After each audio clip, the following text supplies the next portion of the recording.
everyone. Happy Friday. Hopefully you can hear me and see me. Let me get the chat connected here. One moment.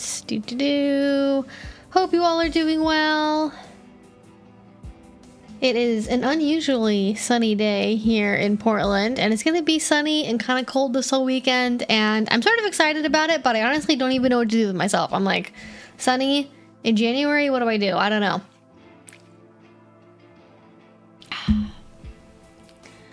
But hello. Glad you all could make it.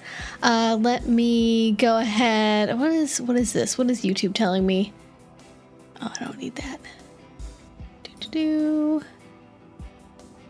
Where'd my chat window go? There we go.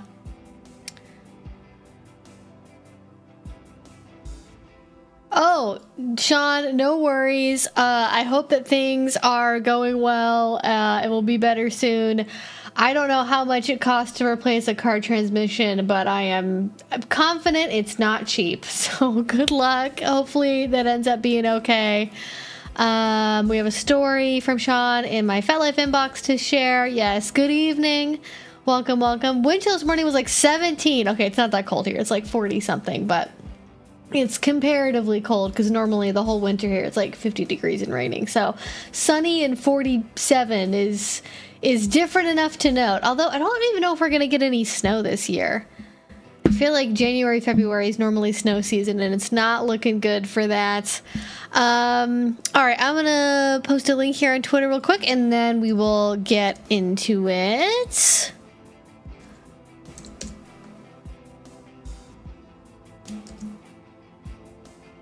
I feel like most people I know are having a little bit of a rough start to January 2026, so I hope that things are going okay in y'all's neck of the woods, whether it's like weather or car issues or relationship stuff or work stuff or anything else. Let me see. We are live on, not Twitch, YouTube now. Join us for a little cozy Q&A.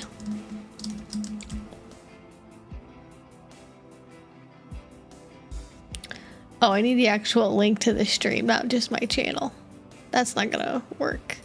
Here we go. And ta-da. Okay, great. I drink my coffee without ice. Yeah, yeah, you and me both. Since Evie decided to take my birthday off from streaming, enjoy some memberships. Oh my gosh, thank you, Twixie, thank you. No snow, my god, is another hemisphere cooked? I mean, it doesn't, I live in the Pacific Northwest, so it doesn't, it's not a very snowy place most of the time. Also, welcome to our 10 new members.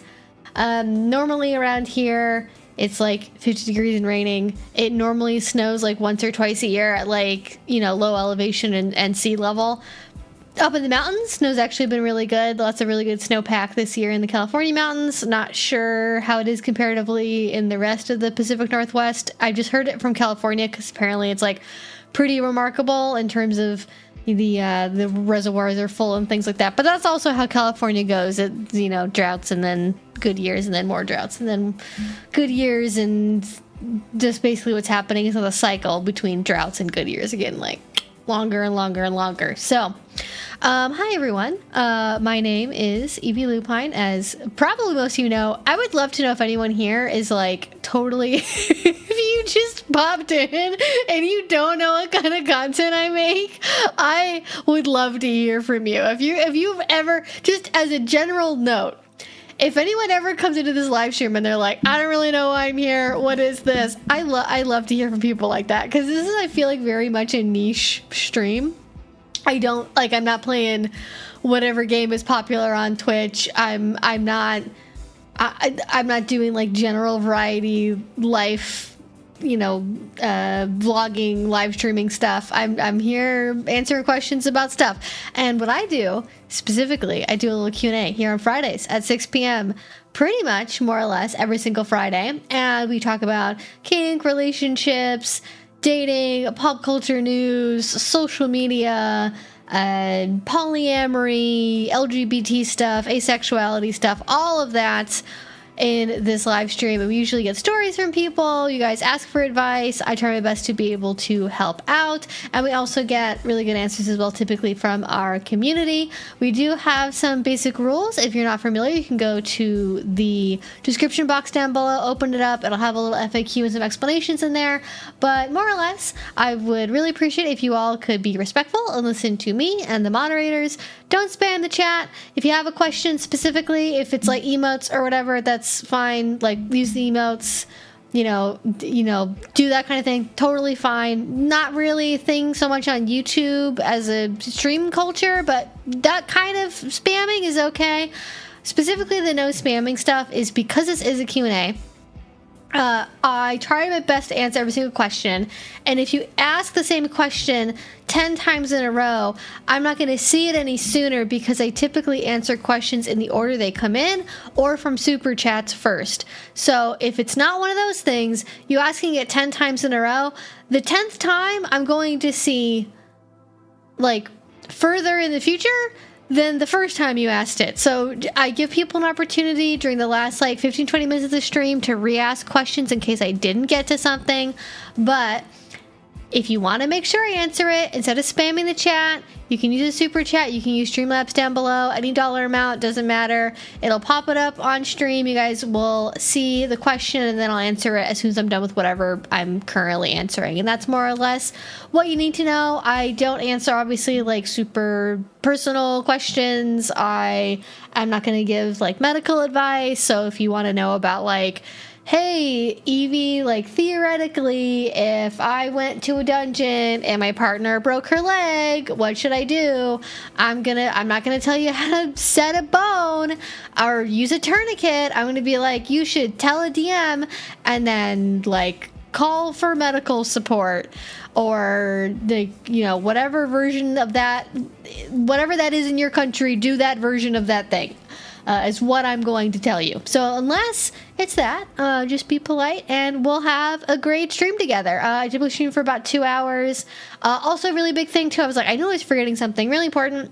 This is an 18 plus only stream because of the topics that we cover. So if you are at least 18, you're good to go. But if you are not yet 18, I don't care what country you're from. I don't care what state you're in if you're from the US.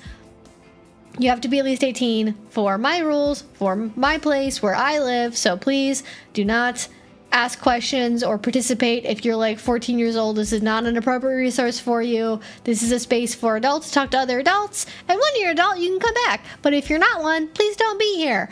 That is what you need to know about that. And I mean, if you're lurking and you're 15, I can't, stop you, but don't participate. Okay. If you're lurking, I don't know. Somebody's cat could be watching this right now. I have no control over that. If the cats and the gerbils and the rabbits are watching my live stream. The idea of a bunch of guinea pigs watching my live stream does bring me a joy. Like, I would love it. My dream, one of my like zany, if I ever become like a zany retiree, like if I just let like, I don't know, somebody wins the lottery and gives me like $20 million. Like, what am I gonna do? I would love to open a guinea pig sanctuary. And then do live streams of the guinea pig sanctuary. That's what I would like to do. And so I just enjoy guinea pigs. The Q&A box. Oh crap! I knew there was something with the live stream, and also the doggo camera. I don't have turned on yet, though it is plugged in. Oh my goodness. Why is actually the doggo camera not showing up? Is it? Did I turn it off by accident? Does it need to be turned back on again? There we go. Oh my god, kitchen view. Give me a second. I need to be able to move that. So let me get the camera adjusted here. Connected. There we go. Kitchen, yay. And dog. And dog, who's very snoozy. She got groomed yesterday. She got a little haircut. Yeah, I'm talking about you. Your little eyeballs open. Hi. Hi, sweetheart. Yeah. Heaven forbid I ever move that pillow. It is illegal. It is highly illegal for me to move that pillow. Oh, little stretchies. Oh, yeah. Little stretched out. Okay. That's the doggo camera. Let me get the Q&A box set up here. So the other option we have for questions is put your questions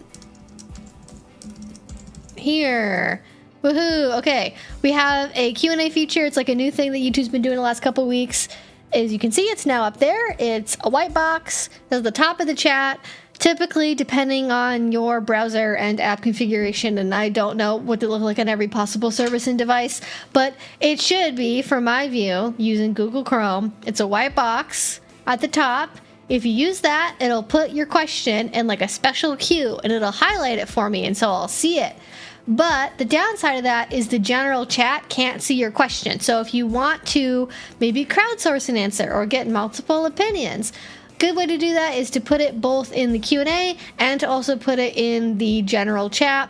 I don't only ask or answer questions that are from the Q&A, and obviously right now I can't because I literally just started it, and so nothing is in there yet. So if you have a question, please put it in the Q&A box, and we will answer. That's sort of the fast pass version. Like if there's a tier system to this Q&A, sort of general line is just putting something in the chat. Fast pass is using the Q&A box, and skipping immediately to the front of the line and getting on the next ride is using a super chat. So there you go. There's 2 free options. We're very generous here on the live stream. And yeah, some weird person in the comments seriously arguing that gerbils and guinea pigs can't consent to watch an 18+ live stream. Oh my God, no. Oh, why? Why indeed? Now I'm just thinking about the person who got really mad that there was a dog at Folsom Street Fair. Like there was a little mini kerfuffle. I don't think I didn't make a video about it because I didn't feel like there was really enough there to like talk about it. I felt like maybe better if I didn't like blow it up more. But there was somebody who actually met at a convention later who went to Folsom Street Fair, and they had a dog with them. And like the dog was fine, totally chill. The dog also was at the convention I went to because it's a service animal. So there's that. And the dog was like totally fine, totally chill, couldn't care less, was in multiple of my classes, sat down and snoozed the whole time. Never saw an ounce of distress when I saw this Reddit dog in real life. And also, I didn't see that any of the pictures on Reddit either. And people were like, oh my God, you can't bring a dog to Folsom.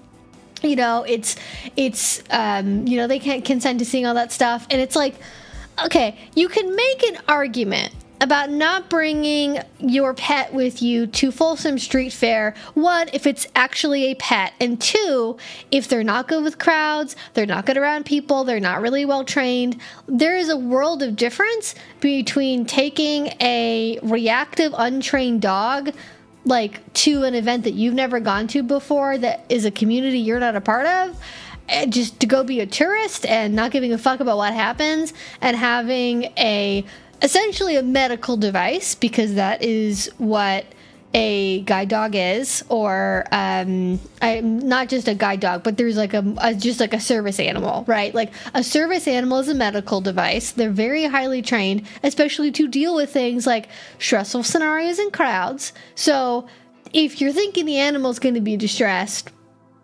and they clearly weren't, and also I feel like even as like a kid, I like overheard comedy routines on Comedy Central that were about like having sex in the room and like the dog staring at you, because the dogs were not in the Garden of Eden. They did not eat from the fruit of the tree of knowledge of good and evil. They did not consume the forbidden fruit. They did not obtain like shamefulness about their own bodies. They don't give a fuck. They don't know what's happening. They don't care. Now, I personally, with my dog Bandit, right, who's very cute, very fluffy, right, she overhears me talking about kink stuff all the fucking time because it's my job, and swearing. Oh my God, the swearing, her precious ears. I should not drop F-bombs around my 14-year-old Pomeranian. she might be scandalized. Like, it's essentially the same thing as saying you shouldn't swear around your dog. Like, it's so ridiculous. I almost hope it's not real, but also I know that people are like, they've learned about consent and then they haven't learned like the guardrails of it. And so they just like, well, but if like, you know, consent is like the most important thing, like you can't get consent from a dog. So therefore, if you have sex or do kinky stuff in the same room as an animal, you're violating the animal's consent. It's like, whoa. First of all, if you're not a vegan, I don't want to hear your opinion about that. Because if you consume animal flesh, but you think that showing, like having, like French kissing in the same room as a dog is a consent violation, I need you to back all the way up because you have a very, very weird set of morals happening that don't make sense to me. The only way this would ever make sense is if you're having a really weird niche conversation with a very particular strain of vegan. But if you're curious, it was Bill Engvall that was the comedian that talked about that. That would not surprise me in the least. No, guinea pig's not an instrument. Although, they could be, actually. Guinea pigs make great noises. But, like, it's more of you'd have to sample the guinea pig. Like, it's an instrument in the sense of, like, a sample for, like, a electronic music thing is a instrument. Hi, Lexi. Glad you could make it. Hope you're doing okay. Yeah, the joke is based on my memory of the dog of Folsom situation. Gotcha. Yeah. It's fine. Now, I will say, if you do have animals, you know, dogs, cats, fucking guinea pigs, whatever you have, you know, there are certain things that either animals will try to play with and interact with, they shouldn't, and so they need to be somewhere else when you're playing or doing things, or it could, like, very highly distress them and make them, like, freak out, and then that's not good, right? Like, you know, Bandito, totally fine with a lot of activities, doesn't give a fuck if there's, like, bondage rope around, but she does not like heavy impact play, and especially if I'm wearing a mask.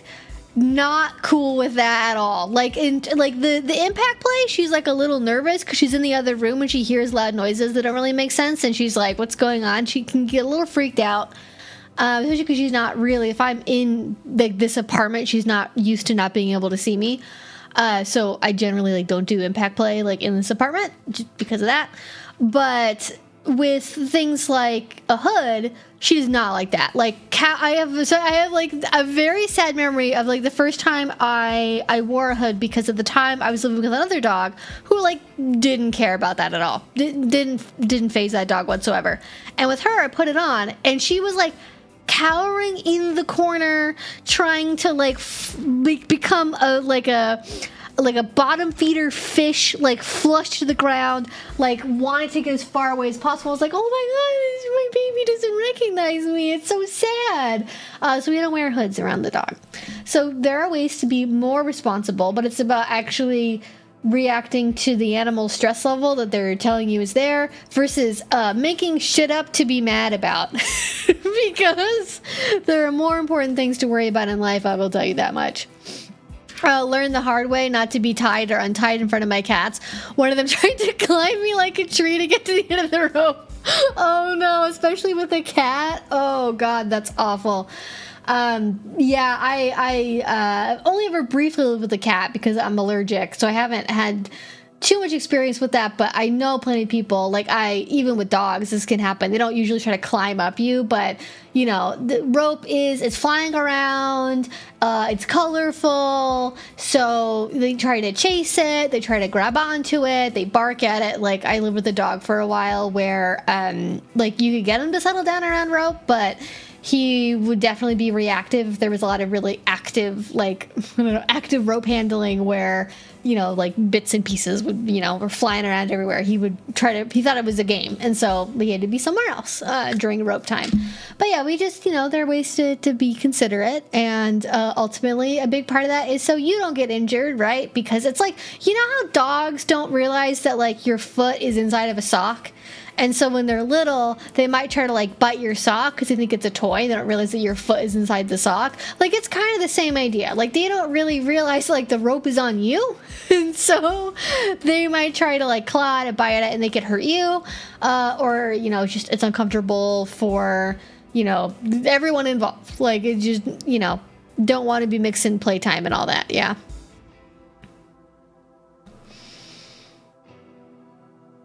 They make anti-allergen food now that I'm told helps a lot. My partner's allergic, so if you end up with another roomie with a cat, you might try that. Oh, interesting. Yeah, because usually the allergen is from, like, the dander on their fur, so it can be partly, like, what breed they are. The cat gender can matter quite a bit, and I hadn't heard about the food. That's interesting. My cat also loves floggers. Yes, I can see floggers, the big flailing ends. It's oftentimes very colorful. Yeah, I can see that being very popular with animals. Or like if you have any kind of dog as well that like likes to chase, you know, likes, you know, play fetch or something like that, you're gonna have to be cautious. And similar stuff with, like, if you're doing like pet play around animals, like that's. You know, you have a studio apartment, you have a 1-bedroom apartment. It's hard to be fully separate from the animals. But dogs can't read your attempt at dog body language, and your cats can't read your attempt at cat body language. So if you're doing puppy play, kitten play, anything like that around animals, and just any kind of pet play, really, like, don't delude yourself into thinking that you can, like, play with them at your level, especially if you have, like, a big animal or, like, a reactive animal. It's just, like, a recipe for a bad time. Like, it's just not, it's never going to be a good situation, and just don't do it. I'm sure there are people in the kink world who, like, do pet play. Like, I'm picturing the TikToks in my brain right now of people who do pet play, like, with/around their animals, as far as, like, fetch is concerned, or eating out of a bowl, and just, like, that's like a boundary for me personally. Like, I just don't think that's ever a good idea. I think it just leads to the animal being confused, and it can really quickly lead to like, injury, and it's just like, why do it? It's totally unnecessary. Oh, it's in the saliva. Oh, yes, because it's like, sorry, I didn't do a good job of explaining what I understood either, because it's like, it's from licking themselves, and then the skin flakes and the reaction to that between the saliva and, like, the skin flakes and the hair is, like, what causes a lot of the allergens. But it's interesting that the food deactivates the allergen protein. That is so fascinating to me. Uh-oh, gummies have been taken.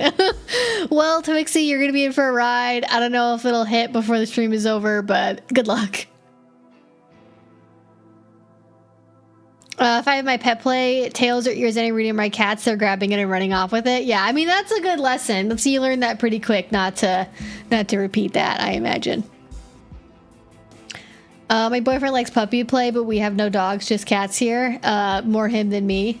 Yeah, I mean, that makes it easier. I think it's like, I'm mostly thinking of when people try to do, like, oh, I have a dog, I'm doing puppy play, so, like, they don't really think too much about it, and they think, oh, well, it's like, you know, we can both kind of play fetch, or we can both kind of play with toys. It just, again, you can't really use dog body language, so you can't really play on their level, and you just, why go there, you know? I don't know, with egg protein, I don't know what that's about. Anyways, dogs. Apparently everyone has got gummies.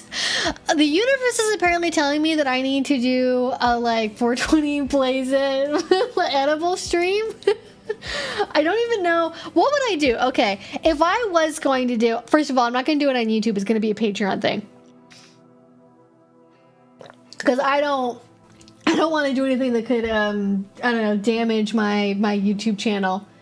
And I'm pretty sure even, like, legal drug use is probably, in, like, alcohols, even that's kind of dicey. But if I was going to do that, what should I do for that stream? Like, what would be fun for me to do? Because obviously I could just rant about AI McDonald's commercials, but like we already do that. So like what else should we do instead? I'm going to be splitting attention between the stream and writing a lore compendium for my dumb 12-book fantasy novel series. Yeah, it sounds like a fun way to spend a day. I am very pro that. The cat food people exposes chickens to cats, and the chickens make antibodies, and then when you feed the eggs to cats, it deactivates it. That is... Wow. That's interesting. Okay. Science, I guess. Tarot and seances? That would be like me doing tarot or like watching stuff about tarot? I think I have a tarot deck somewhere. I used to have one anyways. I don't know. It could be fun, actually. If I could find that deck, maybe we can pop that out. The last time I actually finished watching a series is because I was paralyzed from gummies. Would I recommend? 5 out of 5 stars. Some mixed reviews there. It sounds made up as all get out. It does sound a bit made up. I've been very inspired to revisit it lately, though actual books are a long way from a publishable state. I mean, keep working on them. If anything, I think people... Okay, brief side rant about productivity and like things needing to like become finished. I think it's better if you think about creative writing as a creative exercise, right? As opposed to getting to a finalized, finished, publishable product. Like, for me at least, the enjoyable part about writing is not getting to the end of it most of the time. It's the process of getting my thoughts down that's fun and enjoyable. So, like, who gives a fuck? And it's like 12 books and 7 of them are like halfway finished. You had fun. You did a creative thing that was good for your brain. That's good enough in my book. Like, you're not Stephen King. You don't have a publishing deal. You're not doing it as a job. You don't have to finish anything, so it's great. Unless you want to, that's a goal. In which case, different. Watch kink education videos that make you mad, but while high. Try to explain what's wrong as the edibles take effect. Yeah. I mean, that's definitely a vibe. Definitely a vibe. We do the same thing as always, only difference that it'll be a lot more funny. Maybe. I'm down for more of you reacting to things that make you laugh, like the video from a week or two ago. Oh, yeah. It's honestly, depending on what edible it is, I might just, like, laugh a lot. Anything. I'll just make you guys watch, like, guinea pig videos. Just, like, Pomeranian grooming videos, guinea pig videos. That's like the two... I actually don't watch a lot of dog content, which you think I would as, like, a pet player who likes dogs and, like, has dogs. But I would probably... I don't know why guinea pigs are just kind of like the moment. Because we have Morabella. That's why. Who is either a capybara or a guinea pig? I'm not sure. The packaging was not clear. So we love her whether she's a cappy or a guinea pig. I don't know. Are capybaras and guinea pigs related? Or are they just like... Is this like a evolution thing where like two things ended up kind of evolving to be vaguely similar? I don't know. I melted gummy worms in the microwave. That's a choice. Yeah, don't do that. Good to know. I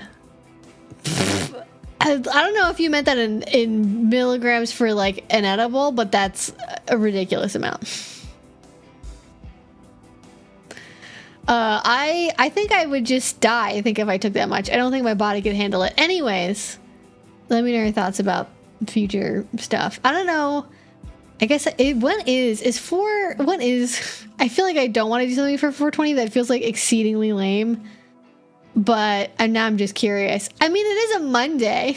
I guess I could do something on Twitch covertly because I don't give a fuck. For Twitch, I don't care. Like, oh, what's Twitch gonna do? Give me a 48-hour ban? Oh, I'm so sad. Like, I don't. You know, Twitch is not my job. Twitch is a side gig. It's if I get banned on there, I'll just do something on YouTube. Recently bought my first pair of handcuffs, was getting good at picking the locks, then broke a piece of paper clip off in the lock and it jammed. Fortunately, was not wearing, works now, but nervous. Oof. Yeah, that's the tricky part. If people are like, oh, well, those like easy, like simple, cheapo locks, you can just open them up with the paper clip. That works great until you break the paper clip inside the handcuff or inside the lock. which is, people don't always think about that part, because then you just made it way harder to open. Oopsie. Unlike King, no one is taking a heroic amount of cocaine then writing multiple novels. You don't even remember? Oh yeah, that's right. I forget how many novels, especially that time period, were literally just written because everyone was on a crazy amount of stimulants. Like, just everyone was doing cocaine. And why did we stop? Why did creatives stop taking so much cocaine? Truly a question for the ages. Did it get contaminated with something? Is it because we had a crackdown? Like, what happened? Gummies are charged to your makeup. If too easy, try more gummies. Interesting proposition. Some of my friends leave a doggy daycare live stream on their TV whenever they leave to calm their pups down. It's the funniest thing. That does sound really cute, actually. I've looked at those before. Bandita could not care less what's on the television. She does not. Very occasionally, if there is a cat or a Pomeranian puppy on the TV, she will care. Like, I think I've mentioned this before on streams, but I like, occasionally I'll watch a cute little dog video, and I don't know how she tells the difference, because other puppies she does not react to this way, but it is specifically Pomeranian puppies that are on the TV. If they're the real little ones and they're crying, she will go look for where they are in the house. And I would be like, she goes and she gets really nervous and she starts looking around, and she goes in the closet, she goes under the bed, and she looks outside, and she, like, it takes her like a good 20 minutes to calm down. I have to be like, oh my God, I'm so sorry, dog. Like, they aren't real, the puppies aren't real. And she's like nervous because before I got her, she was a breeding dog. So she had puppies, she's around puppies a lot. And I don't know how she can tell the difference between like a German Shepherd puppy and a Pomeranian puppy. I don't know. Just the tone, maybe. But that's the only thing that she really reacts to. And sometimes cats, but not always. It depends on like what kind of noises, and I guess maybe the audio quality. The tech bros and the finance bros took over cocaine. Now they're taking over psychedelics. They're taking over, what are they called? Research chemicals. I think that's the term they use for drugs that aren't yet illegal because the government doesn't know about them. They've just... My favorite part of Silicon Valley, the TV show, is the bit where they all... I am going to do this with more Bella balanced on my head. You fucking watch me. It's gonna happen. My favorite bit of Silicon Valley are the parts where they try to basically do like a Burning Man adjacent thing and build a giant hologram. It's at like the very end of the series. It's quite good because it just reminds me of how much of tech bro culture has decided. They look at what they do. They're like, well, I mean, I do develop like drone strike technology for the Israeli government, but like, I mean, I've done ayahuasca before, and like I've had ego death experiences, so like I'm actually a good person. And it's like, no. I don't know what the fuck it is with psychedelic drugs, especially like the Burning Man tech guy perversion of them. Like, it's so like back in my day, I feel like when people talked about psychedelic drugs, it was artists and like nature granola people that like literally believe that there was a mycelium network that connected like all living creatures. Like that's who did that kind of stuff. And now it's been taken over by, really, really rich people that have extraordinarily hollow lives, and they have their 4 a.m. cold plunge fucking morning routines or whatever, and they're looking for deeper meaning, and they can't find it anywhere. They can't find meaning in their work. They can't find it in their relationships because they live very productive lives that are psychologically hollow to the very core.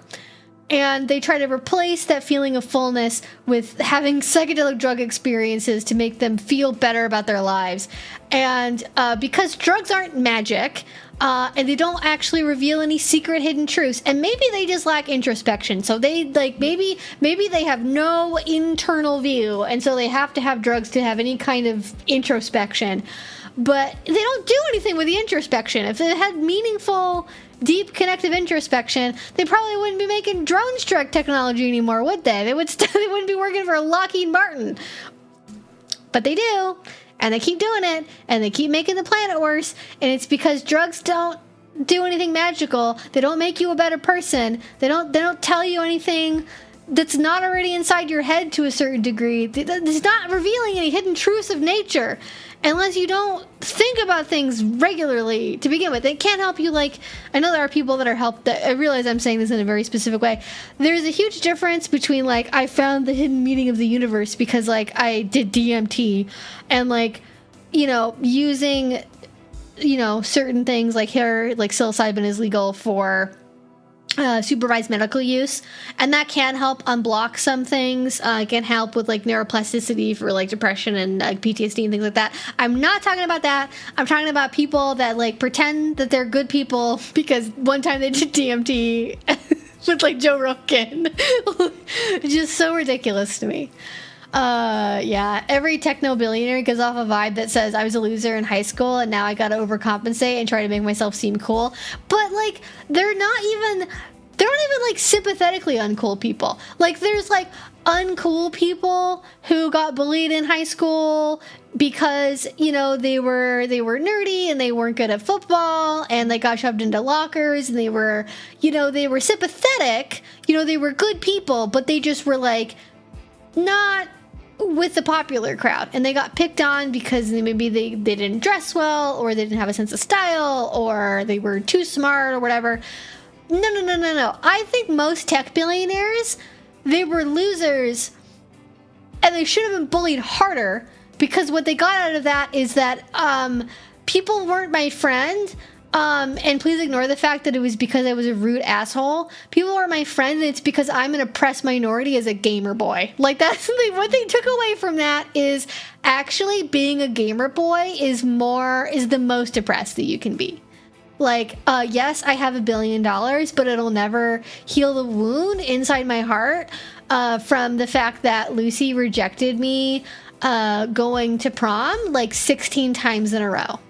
And I think that women shouldn't be able to tell me no. Like, that's the vibe. Like, they were losers, and it was because they didn't understand anything socially. And they were mean to people.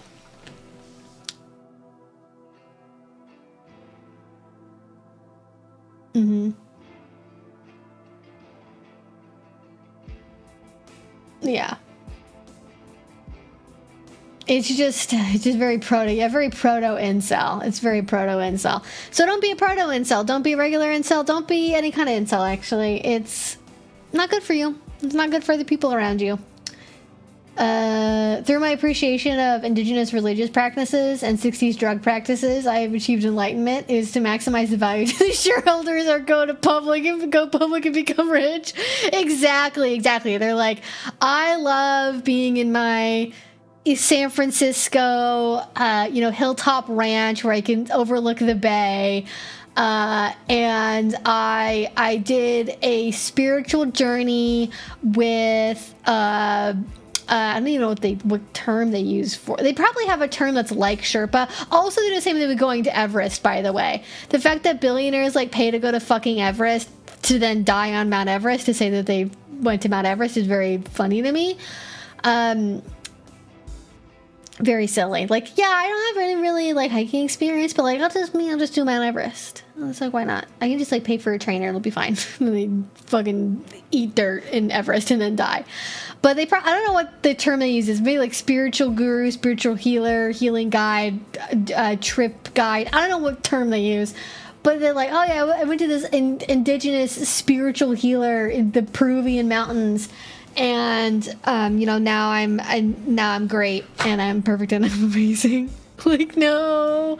I mean, it's sort of like the really rich, expensive, navel-gazy version of like doing therapy for 5 years and then just like not actually doing any of the things your therapist tells you to do. Like, you're paying a lot of money for somebody to give you advice and then not use any of it. I mean, you don't have to. No one can make you. But, like, just listening to someone give you good advice for an hour every week is not going to make your life better. You actually have to do the damn thing. This is why I tell people to get out there and get into the kink community and go to a party, go to a lunch, try stuff. Because even if you don't like it, even if it ends up not really being your thing, that's okay. You're learning, you're going. You can read as much as you want. You can listen to as many of my live streams and YouTube videos, and please do keep listening to them. But if you only ever do that and you wish you would just go and do stuff, but then you never go and do it, you're never going to put any learning into practice. And that's like 50% of it, at least, probably. Ben Shapiro once admitted to having been bullied in high school, which now makes you think maybe he deserved it. LMAO. I went to a high school with a Ben Shapiro. Not like literally, not to be clear, not somebody named Ben Shapiro, not a member of the Shapiro family, but a very Ben Shapiro-like guy. And as far as I know, he's not in elected office, but he was the president of the Young Republican Club. And if I remembered his name, which I don't because I purposely mind-wiped anything from high school out of my brain, because I'm an adult that doesn't need to hold on to high school to have meaning in my life, I am pretty sure that he's a staffer somewhere in DC. Pretty confident about that one. But he probably could have been bullied. But the thing is that a lot of the tech people that now are in very high positions of power already grew up with money. Like, they weren't like the poor kid who went to a bad high school on the wrong side of the tracks. Like, they were upper middle class kids who went to good schools that had supportive, involved parents who made a lot of money, and that allowed them to leapfrog into the positions that they now have today. So they never really experienced any kind of disadvantage in life except for, again, being a gamer boy, which is the most oppressed minority. Can you tell that I have opinions about that? I might have some opinions. Isn't Mara Wilson related to him or something? Oh, she is related to somebody. Who is it? Because I've seen her, like... Is it Elon Musk? Who the fuck? Oh, wait, Ben Shapiro. She is. I think she's cousins with Ben Shapiro, which is very funny. It's Ben Shapiro, right? Yeah. He did have a very punchable face.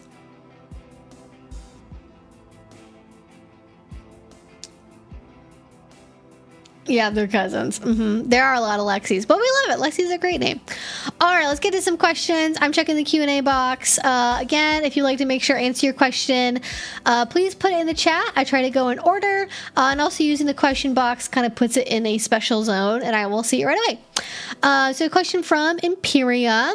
It says, hey, a friend and I are interested in exploring platonic pet play, but we're both pretty new to the scene.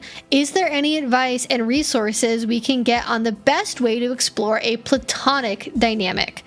I can't think of any like standalone like website, blog article, kink group that's for platonic pet play. I generally in my videos usually approach it from like there is a dynamic, but that doesn't necessarily mean sexual or romantic. And, you know, because I'm on the ace spectrum, most of my pet play relationships have been romantic, but they haven't been sexual. So you can definitely get advice from my previous videos about pet play for this. My general advice for exploring platonic pet play is like, it's like LARPing. Like, I would think about it like LARPing. Like, LARPing, I mean, I don't know, are there sexy LARPs? Do people do sexy LARPing?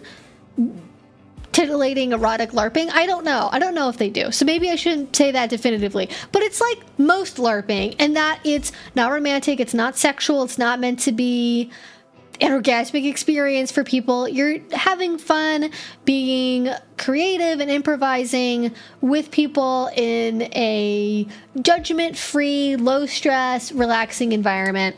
And in this case with pet play especially, it's quite relaxing because you're not, you know, you're not going to like a 3-day Ren fair, you're not packing and playing for all that's a lot lower key than maybe a lot of LARPing people do. But think about it like that. Like having fun improvisational play. So one, it depends on what kind of dynamic you want to have. Like, do you want to have a dynamic where it's like two pets playing together? Is it a pet and a handler? Are you going to like switch roles? Are you going to be like two animals but they're different animals? Are you going to be like a deer and a horse that are buddies? Like, what's the vibe? Because I think having a platonic handler-pet dynamic is different than having a two-pet relationship. Because if you're two platonic pets, like, just get silly with it. Just have fun with it. Like put on one of the doggy TV like doggy sitting channels on YouTube. You know, get some soft plush toys. You know, get out some, you know, treats in a bowl. Like set up an environment where you can like come with a role play thing. This is how I would do it if it was me, if it was like 2 pets, is playing like the humans have dropped us off at doggy daycare and we're like 2 doggy buddies, and so we're gonna like wrestle together, we're gonna fight over toys, we're gonna have barking contests, we're gonna, you know, snuggle up together. And obviously doing this like clothed, you don't have to have any gear. That's probably the main piece of advice I would say if you do want to get into pet play, is you don't have to buy any gear. If you're just exploring it, I wouldn't buy any, because though it can be fun, especially as like an external signal at a play party or to make something feel more authentic, I don't really notice all the time when I have gear on, to be honest with you. Like I maybe it's because I very easily tap into my pet play headspace, especially with established relationships and partners. Like it's always just kind of like right there. So it's easy for me to come in and out of it. But yeah, in terms of advice and resources, that's the kind of thing I would start with if you wanted to be 2 puppies or 2 pets. If you're looking at a pet handler dynamic, I honestly would say that there's probably not that many differences in how you would negotiate something, other than obviously certain things that might be questions for a different type of relationship, like sexual contact, are just going to be automatic like no-goes. Same like it would be for if you're going to be doing platonic play with a friend, you know, during a more standard kink scene, like an impact play scene. If you're both saying let's do a platonic scene, I think it is still worth checking in about that, because there could be some things that like could go one way or the other depending upon the person. Like I know people that are very like physically affectionate with friends and like, you know, cuddle naked with them or kiss them, and it isn't romantic or sexual for them. It's just like, oh, this is like, what the fuck? Why did my printer just turn on by itself? What the fuck? Why did my printer turn on by itself? What's going on? What the fuck? What? What is that? No, cancel what? Cancel, please, cancel. What happened? I'm sorry, that's probably really loud. What the fuck? I'm like, first of all, at the exact time that my bathroom door opened a little bit, my printer turned itself on and printed out something that it's scary. I don't like it. Make it stop. Why is it printing something again? Oh my god. What is happening? What? Yes, I'm turning off the printer. No! Turn off! Yes, turn off the printer. Oh my god, ghost printer! Ghost printer! Oh, that was very weird. Okay. That is very weird. I actually couldn't get that printer to work for like before Christmas. I tried to print out some things and it wasn't working. And it just decided January 16th at 6:50 p.m. That's when we're going to start working again. Oh my god. What was it printing? Here, I'll show you. This is what it was printing. For one of my gifts this year, I got somebody the game Kingdom Come Deliverance 2. As you can see, he did a very good job printing it out. And they only play games on Steam, and it was super convoluted. What I ended up doing is I had a gift code to give them because I didn't know what email they used for Steam, so I couldn't gift them a Steam link. So I had to give them a Humble Bundle link instead or something like that. and I printed out a copy of the link address, and then I cut it out and I stuck it on some cardboard, and I stuck this. I printed one of these. I cut out the cover for the game, put that on cardboard, because it is literally fucking impossible to buy physical copies of games anymore. So that was their gift. Was that? They got that in a box. It went over very well, from what I understand. They thought it was funny.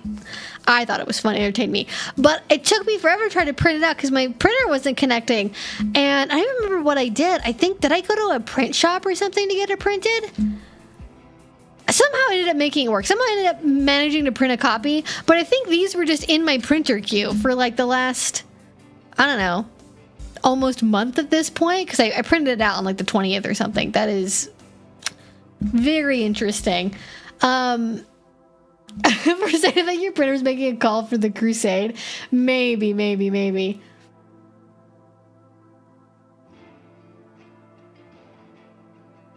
A Windows printing can be so fun. The spooler probably decided to behave finally and spewed out a file. That's seemingly what happened, yes.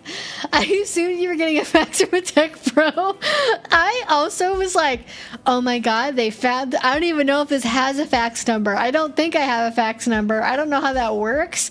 I think I faxed a document like twice in my life. I was like, am I having like a Parent Trap moment? Is somebody faxing me something? But no, it was something from a print queue. I was like, this is the weirdest form of doxing I've ever experienced, is somebody faxing me something during a live stream. I'd almost respect it, you know? Oh my god, that was so funny. Yeah, they were like, stop talking shit. Tech bros are cool. But they spelled cool with a K. Yeah, that would have been perfect. But yeah, what the fuck were they talking about? Advice and resources for a platonic pet play dynamic. In general, I would say, I didn't say this already, the pet play community, like the subset of it within the kink world, super accepting, very diverse. I have always found very good company amongst other pet players. It's definitely not just people that are in romantic and sexual relationships. It's just a lot of people that like pretending to be pets, and like people play with each other. They play casually. They have relationships. They do big group stuff. So if you're new to the scene in general, if you want to get more experience, if you want to like talk to other people in real life, I do really recommend checking out like a local pet play group. See if there's one in your area on FetLife, or getting becoming part of one online through FetLife or through a Discord or something like that. And that can be a really good way to connect to like-minded people, because at least, again, in my experience, going to lots of pet play events and seeing lots of them over the years at conventions, even if I'm not participating in them that year, is they are by default like platonic and friendly, and so you're going to get people that are on a very similar wavelength to you and might even have a similar dynamic to what you want. Yeah, this is finally an ARG. Yeah, you caught me. Am I crazy, or are people at print shops really judgy? I mean, in my experience, yes. Although I haven't printed out anything like super weird at a print shop. There was a time period where I didn't have a printer and I had to print out like shipping labels for stuff. And so I'd go to the print shop and I would print out a bunch of like labels that way. Anyways, I think that will be it for the answer to Imperium's question. Thank you so much. Hopefully that helped. And let me know if you have any follow-up questions. Any thoughts on the new Alexander Skarsgård Leather Daddy movie with the guy who played Dudley in Harry Potter as his sub? Wait, what? Okay, I knew about the first half of that. I did not know about the second half. We are Googling this with a quickness. All right. Alexander Skarsgård.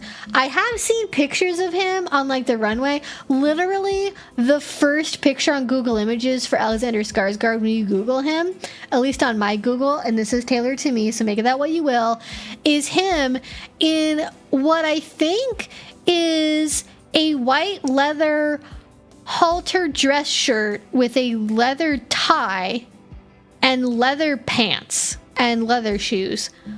Obviously. And he's rocking it. He's rocking it. Actually, let me see. Is that actually leather?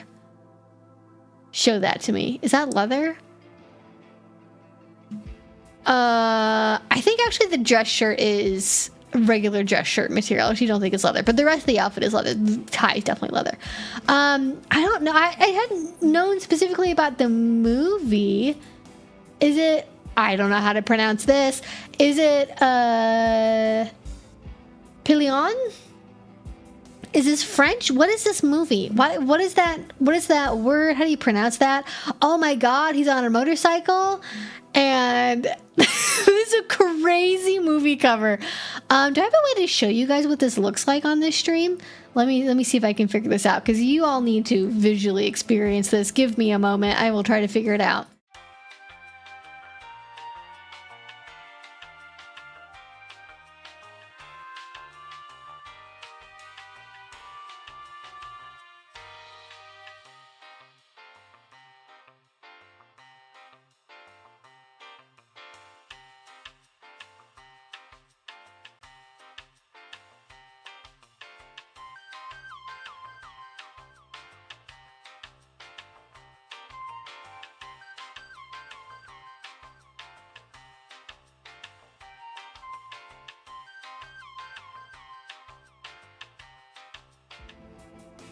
All right, here you go. You guys see this? Look at this. Look at this. He's got a motorcycle. I'm trying to find like a higher resolution image, but like this seems very. It seems very homoerotic, and I mean that as like a comment. Well, he's got a motorcycle. He's got a motorcycle right there. You guys can't see it because it's too far over. Let me here. I'll just do full screen. Fuck it. There you go. Look at that. Look at that. He's got leather pants. This is leather pants and the tie look I was talking about. He's got a motorcycle. That's Dudley? Oh wait, if I see it in the face, actually, that is. Is that how he? Is that just like a bad angle? Is that really Dudley from the Harry Potter movies? I'm trying to find like a good like high res version of this movie poster. Literally nothing is like big enough, but you guys, anyways, you guys can see what the whole deal is. Was Dudley played by the same actor in all the movies? Wait, what the fuck is this? That is. Oh, it's A24. Okay, wait, actually that makes sense though.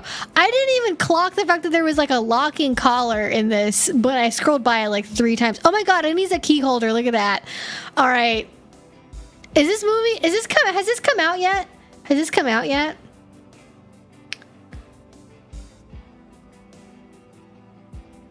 I need to know more information. I am looking this up so I can relay it to you all. Is this movie? It says 2025, so would have had to come out.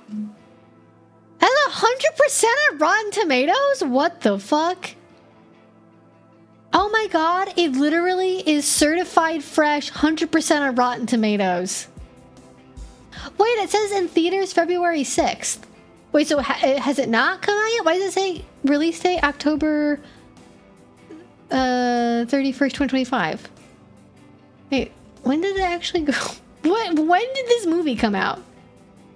Maybe they just lied. Maybe they like had a different release date and they changed it.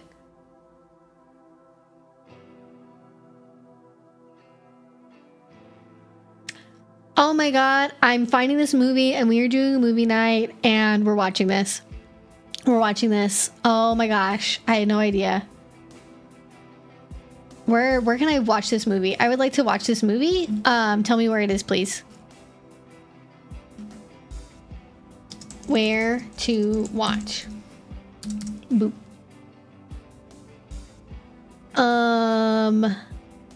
It's on Amazon, possibly.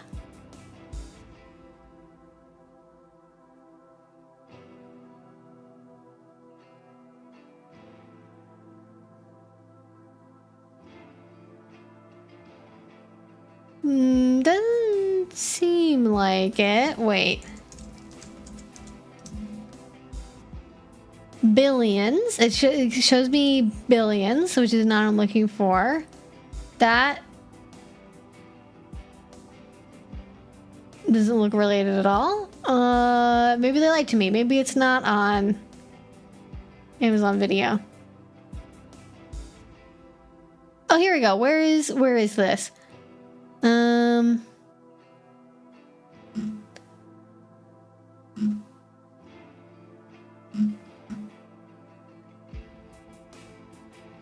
Wait. Move back to the Wikipedia page. Maybe it actually hasn't come out yet. I'm getting like 3 different dates from when this is supposedly having come out. It came out 28th November 2025 in the UK. Release. Okay, here we go. Look at this. I got a 7-minute standing ovation at the Cannes Film Festival. That's crazy. It will be released in the US by A24 on the 6th of February 2026.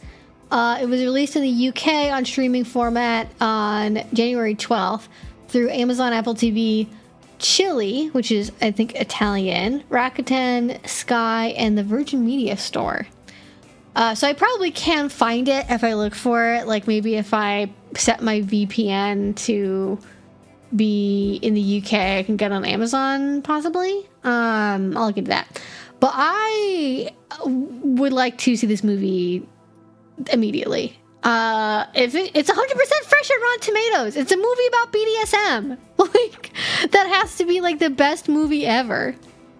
To get a movie about gay kink getting a standing ovation at a major film festival, like that's unheard of.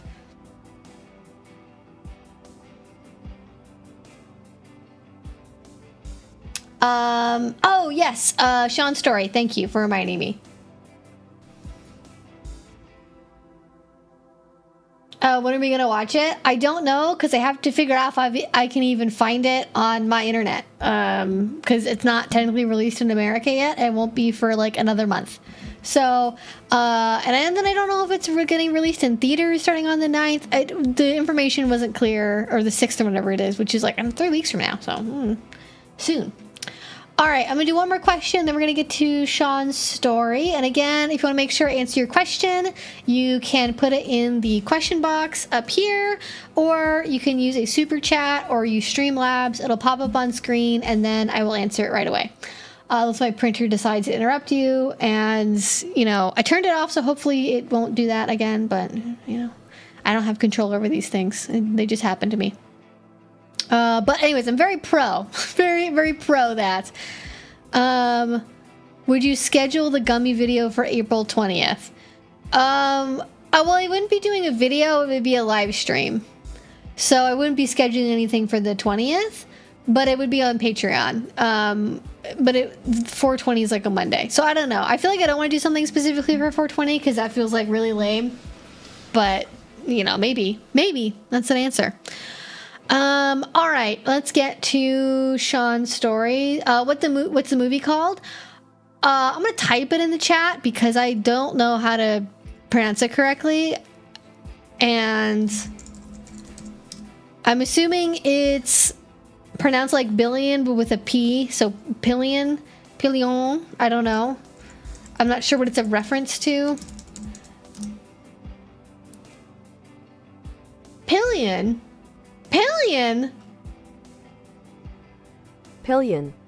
I don't believe that. Pillion. Oh, that's like okay, so the British pronunciation is pillion, and then American is billion. Fucking America. I love us. Oh, so in British English, it's a motorcycle or bicycle saddle for a passenger. Interesting. Not just a horse saddle. Though I'm sure the pony play. If there's not pony play in that movie, huge opportunity missed. Huge opportunity. Huge. Massive. Unbelievable.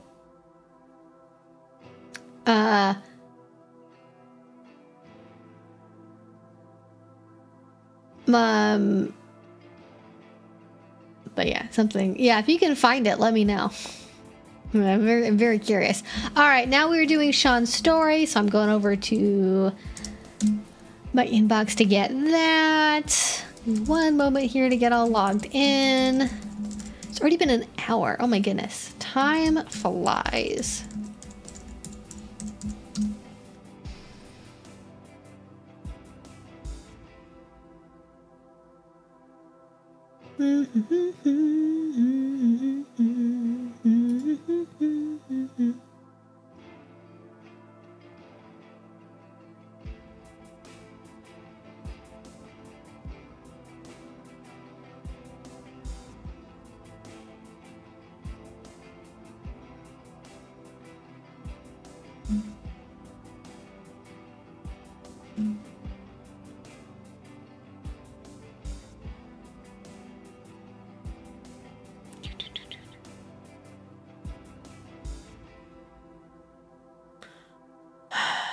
Every time I go to my FetLife inbox, I regret it.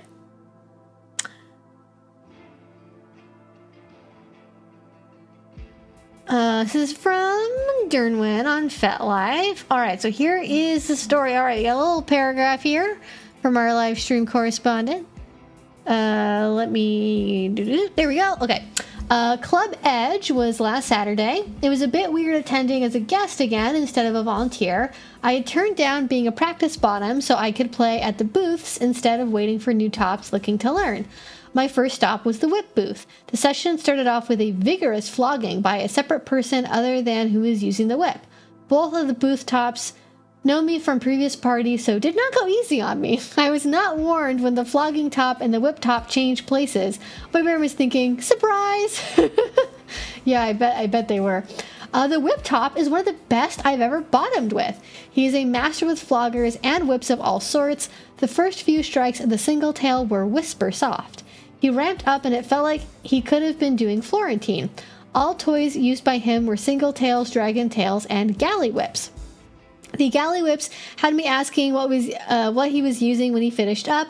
The booth did give me a light subspace, but nothing requiring any major aftercare except for spraying down my back with alcohol, parentheses, sting, and wiping it down, showing some minor blood spots. Yeah, definitely common, especially with single tails. You can do them in a way where they won't break skin, but if they're like actually cracking the whips and using them quite hard, like skin breaking is definitely part of it. But I have found that there is, because whip throwing requires such a high level of practice and is something that, I wouldn't say it requires talent, but like you don't have to practice at it, I think, more than other things. Like you can be okay with a flogger and like get by a lot of the time with a decent bottom who's not super picky. But with whips, like to make them work well and to have them work good in a scene, like you have to aim well, you have to communicate, you have to know how hard you're striking. And because of that, whips tend to have sort of a pool of people that aren't really skilled who are still learning, and people that are like very, very good at what they do and take whipping very seriously and practice a lot and are constantly like trying out new whips, collecting whips. They are like into whips. So if you want to play with a really highly skilled partner, I definitely recommend checking out whip tops specifically, because they oftentimes really know what they're doing if it's like their thing. But whips are very intense. I know some people that love them. I know some people that hate them. I'm kind of in the I don't really know how I feel about them group because they are so intense. But you can use them in a light way too. They don't have to just be super intense. But yeah, whips are a lot of people's very favorite kind of toy. Especially if you like stingy. Like there are some things that are called whips that can get thuddy, like I think Firebird Leather makes a flogger, and I forget what they call it. It's like a thumper flogger or a thumper. There's like something that there are some types of whips that are similar-ish, but not quite. Anyways, I ended up as an unofficial volunteer because several people came up to me and said I looked like I belonged there and could I answer some questions, which I happily did. Next stop was wax play with one of the practice bottoms. I got some practice in with topping with wax play. No complaints and some minor pointers after the session. Great time all around, even after removing the wax with a dull knife. Yeah. Actually, after doing wax play after a whip session, that is brave, because your skin, especially after doing a lot of stingy impact play, can be quite sensitive on the surface, and that can make things like temperature play a lot more intense, which is actually a good thing if you are struggling to get the level of intensity you want from a scene. Like, you know, my partner doesn't feel confident enough to go harder with impact play, or we don't have the right kind of toys, or I'm just like a super, super heavy bottom. If you want to get more intensity, layering together like bondage, temperature, and impact is fantastic. Doing either really scrapey, abrading type impact play, like something with like a sand paddle or like a sandpaper paddle or whips, or like heavy duty exfoliating gloves, something like that.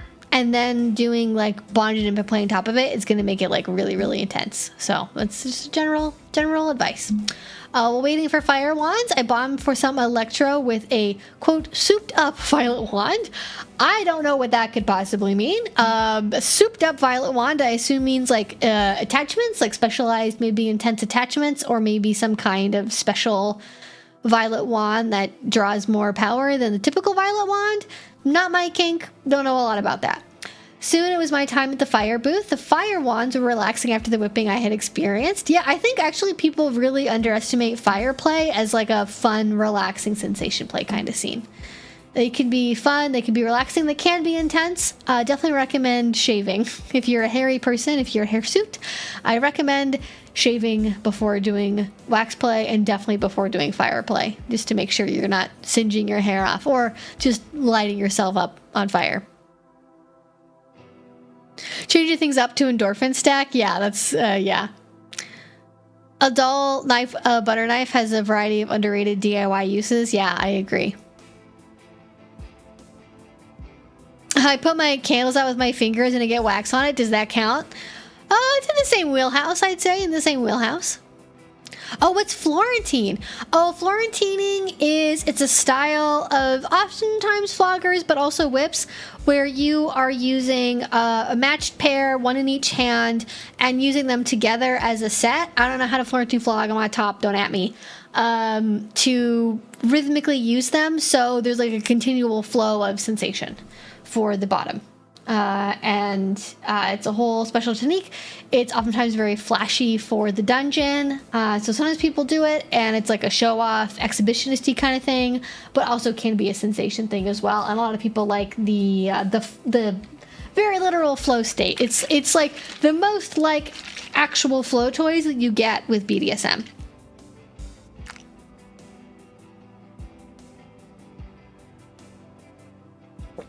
Free hair removal. I wouldn't recommend fire play for free hair removal. Wax play, gonna be pretty patchy, so I guess you get what you're paying for with it if it's free. Wouldn't recommend that as a cost-saving measure, because honestly, the wax play candle is more expensive than a three-bladed razor is on Amazon. But you know, to each their own.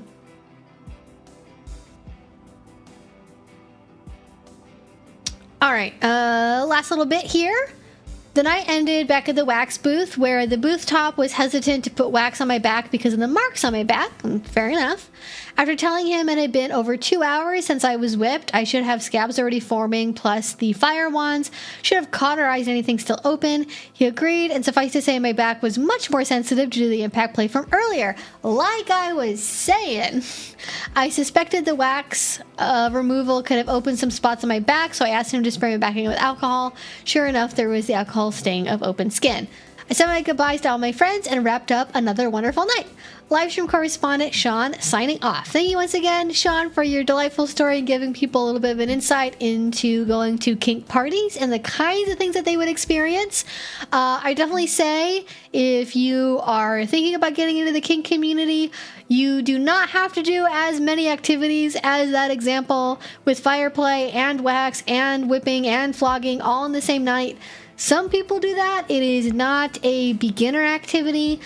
If you want to get into going to kink events, I really recommend your first event is just watching and talking to people. Second event, if you want to play, do one scene. Or go to a tasting event where you're doing little tiny mini scenes. Doing a bunch of different types of things back to back to back for extended periods of time can be pretty taxing on your nervous system, because doing a bunch of new stuff all at once. Like, think about it like going to the gym and using, like, if you haven't ever been to a gym before, your first day there, and you use 10 machines and you're there for 3 hours. Pop quiz. Do you think you're going to have trouble getting out of bed the next morning? Yes or no? The answer is yes. You will have DOMS, and not the fun kind of DOMS. You will have delayed onset muscle soreness in the next couple of days after that, and it will be very, very hard to get up, move around, do your regular physical life activities because of how much new stress you put in your body that it's trying to figure out how to react to, whether or not it's a threat. And the same thing can happen for kink play, but instead of it always being a physical stimulus causing that kind of soreness, though kink can do that as well, it is oftentimes a psychological reaction, and that's when you get like subdrop. That's when aftercare is important, all the usual good stuff, right? I really appreciate that. Well, my wounds have already been cauterized. Yeah, this is unexpected, but possibly true. I don't play enough with any of that stuff to fire play is, maybe something possible to do this summer, but I don't go to a lot of events where that's like allowed. So, like I don't know if it's maybe this is like where I live, but I've never been to a dungeon that allows like open fire play in the dungeon itself on a regular basis. Like, fire play has always been an outdoor camping activity, and then that is very much based on the conditions at the time, the season, and if you have a good thing like a blacktop area to do that stuff in. Yeah, the drop from all that will hit, especially when unexperienced, will definitely hit hard. Yeah, you gotta be careful. Gotta be careful about that. But again, thank you, Sean, so much. I appreciate the story, and that was a fantastic example once again. So there you go. Alrighty.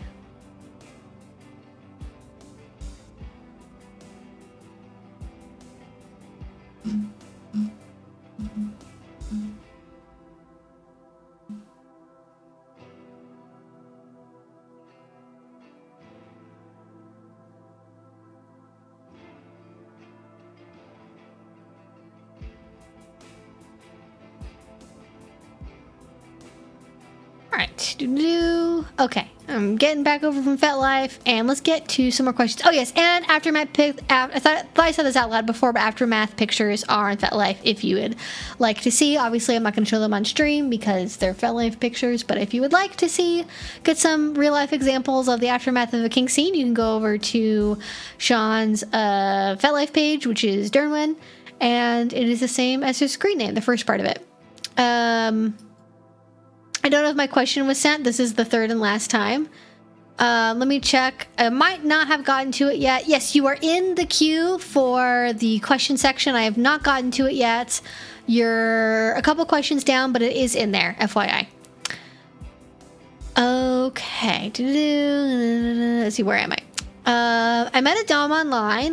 This is from Unicorn Sprinkles. I met a Dom online and I asked to exchange face pictures as a way of vetting. He said he was uncomfortable with that. Should I be worried if someone doesn't want to share pics? I'm just worried if I'm being catfished. It depends on the intention of the online interaction. Because I think if you're just gonna do text roleplay, and that's all it's ever gonna be is like text roleplay, I don't think there needs to be that much of a premium on like making sure you are who each other says that they are. And I actually think I might want to give as little information about myself in the situation in terms of, real name, the city I live in, my Facebook account, I don't know, whatever normal non-social media job having people have for things they would want to keep private online. But if you want to keep things separate from your real life and you're just going to do text role play and that's all it's going to be, then like the vetting you're going to do is like when you're getting into stuff, how do they treat you? Like, do they respect boundaries? Do they respect your consent? Do they pester you for stuff? that's going to be more the level of stuff you're doing. If you meet someone online and the intention is to form a relationship and especially meet up in real life at some point and have a physical relationship and have a deeper connection, and maybe I shouldn't say deeper, but like just have a physical real life connection, because you can have online connections that are only ever that are very deep and very real. But if it is important to you to share face pictures, and that's a way of, you know, making sure they are who they say that they are, and you want to meet up with them in person at some point, and you want to have a, you know, a DS relationship where you like talk on the phone and you video call, you do things like that, then yeah, like I think that is a red flag, because it's a red flag to where it could be that they're hiding something. They might just be more concerned about privacy, but it's a red flag that they aren't a good match for you. But I would say, like, the catfishing part of it is like, well, if you're never going to meet up in real life and that's not the intention of the relationship, like, would I call that catfishing? I don't know. To me, like, catfishing, and maybe this is wrong, my perception of catfishing is that it's somebody online who uses, you know, fake information, fake photos, stolen photos to pretend to be somebody that they're not. Like, you know, using Christian Gray's photos to pretend that they're like a millionaire on Tinder, or really they're like a 20-year-old guy that, you know, shares an apartment with like 5 other guys, you know, that kind of thing, versus wanting to keep things anonymity for privacy reasons when you're only really having an online-only interaction and actually like sharing face pictures. Like, maybe like the converse side of this, if I'm going to be charitable to the other person, is maybe they're worried about blackmail. Like, because if you have a picture of their real face in the wrong hands, that kind of information could be used to triangulate like who they are in real life, their real name, where they work, their private information, and then maybe what you're sharing over text or over phone calls or something is, you know, getting leaked to their family or their boss or something.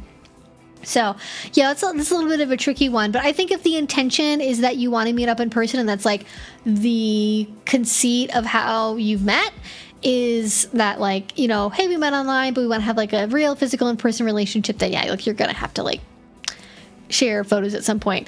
And then obviously like you want to make sure that it's, you know, not, you know, maybe if you've had stalkers in the past, or, you know, to make sure that somebody that you know from like real life, if you're like from the same small town, like there's reasons there. So yeah, I think it's valid to be worried. I think there could be other reasons going on, but like red flags, a single red flag is definitely like slow down, pause, like take a beat and see what's going on there.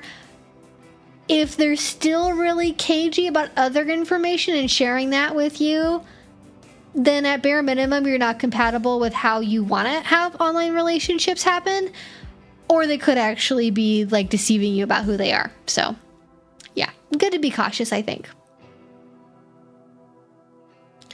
All right, next question here from Aspen. Something I've wondered for a long time is it okay for a Dom to punish a sub when they safe word? It happened to me once. I'm newer to the community and I don't know anything. No, Aspen, definitely not okay. So I'm trying to think if there's any caveat to this that I would need to account for, and I literally can't think of one. Like, think of it this way. It's like punishing somebody for using a first aid kit when they cut their finger. Or maybe not, they don't cut their own finger, but maybe like, you know, somebody at work isn't paying attention and they like drop something and you slip on it, and then, you know, you scrape up your hands. Okay, and you use the first aid kit for that. Like, it's like punishing you for using a safety mechanism. Or, I mean, I guess actually car insurance companies do punish you for getting in car accidents, and then, you know, you actually get more punished if you don't use safety features. So I guess maybe it's like you get punished either way with like higher insurance rates, but you get more punished if you do less safe things. So I'm not sure how to, that's not a good comparison, but safe words are for communication and keeping yourself safe. A dom can have their own private personal feelings about their perception of you using the safe word in terms of like, wow, they used it really early, or I don't know what I did wrong. And they can interpret that in a blaming and shaming way where they want to punish you for stopping the scene when they were having fun, or for like chickening out, or for a million other bullshit reasons, frankly. And that to me shows that they are self-centered and they are not thinking about the cost of the experience for you, especially the cost of continuing to do something when you know that you should or you want to safe word. So it's not normal, it's not okay. Punishment is, in my opinion, if you're doing punishment in kink, first of all, general, punishments have to be pre-negotiated. You can't just randomly punish somebody for no reason. So if we're talking about like a, corner time, they washed my mouth out with soap, they did some other kind of like kinky torture thing. If we're talking about like that kind of thing as like a punishment in kink, anything like that has to be pre-negotiated and okay as part of an established relationship dynamic. You cannot start wantonly punishing somebody just because they're submissive. That has to be added into the relationship intentionally. Now, you might mean punishment like, they gave you the cold shoulder, they blocked you, they did something to communicate their displeasure, to try to control your behavior, to try to get you to not do that thing again, or to feel guilty about it, or to feel ashamed of doing it. So you didn't do anything wrong.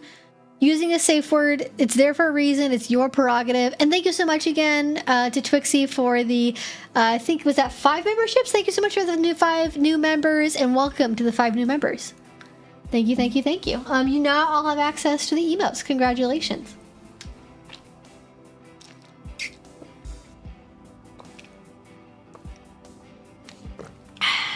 Okay. But yeah. They definitely, in my opinion, knowing that you were newer and this happened and you don't know anything, they were probably taking advantage of the fact that you were new and didn't know better to inappropriately vent their anger at you or their frustration. Because really, here's my line.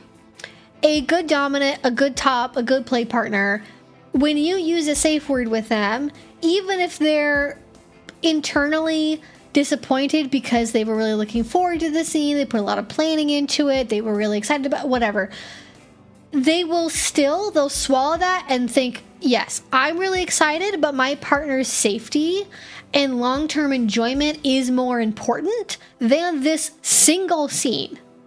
Because safe words are information, right? If you don't stop when somebody is safe wording, they might leave the scene. You're never going to play with them again, probably. You might not ever see them again. And you're causing somebody real damage when you do that. For what? For your own selfish desire to keep playing and doing something that your partner doesn't really want to be doing? Like, that's messed up. Like, that's fundamentally non-consensual. That is assault. If you are playing with somebody who does not want to be played with, that's not a scene anymore, that's assault. So if somebody's like punishing you and like insisting that you should have kept going or something, what they're saying is that I wish I could have assaulted you and gotten away with it, which is like fucked up and wrong, okay? So just to be very frank about it. So a good dominant, a good top, a good partner will instead, even if they are disappointed, realize that in the long-term view, it is better for your health and safety, it is better for your relationship, it is better for their experience, and if they're a good person, they're not going to want to do undue long-term psychological harm to you. They're not going to want to assault you. They want that information. Safe wording is a good thing. Like, to me, a positive reaction to a safe word, even when the person like wishes the scene could have kept going, or there was a lot writing on it, or they took a lot of planning, or it was like a one-time only, like, camping extravaganza getaway thingy, and like things didn't work out as planned, they're going to value the connection and relationship more than that play. Because when you break a toy, when you break a play partner, when you break a relationship, that's not recoverable. And they're going to say something like, I know that was really hard. Thank you for telling me. What do you need? Like, that's the kind of communication that you should be looking for.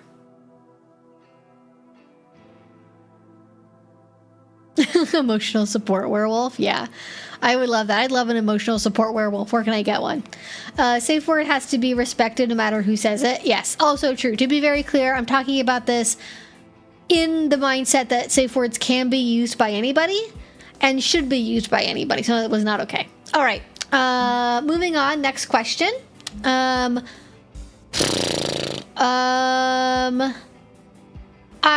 There's one question I'm not going to answer because it gets into something that's a topic I don't know if I can discuss on YouTube.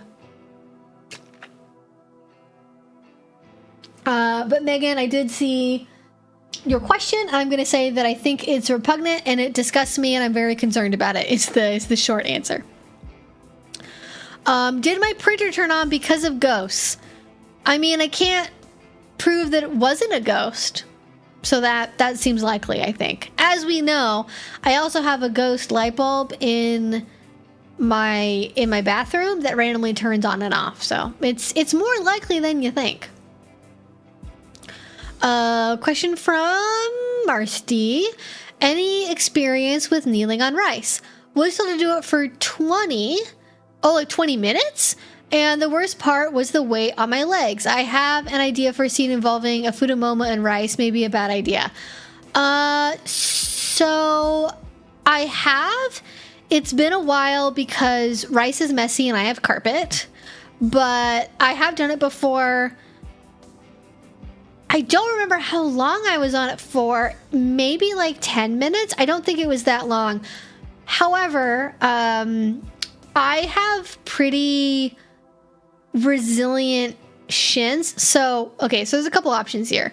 Like, there's kneeling on rice where you're kneeling and putting primary pressure between the rice and your knees, and kneeling in a way where you're primarily putting pressure on your shins and on the top of your ankle.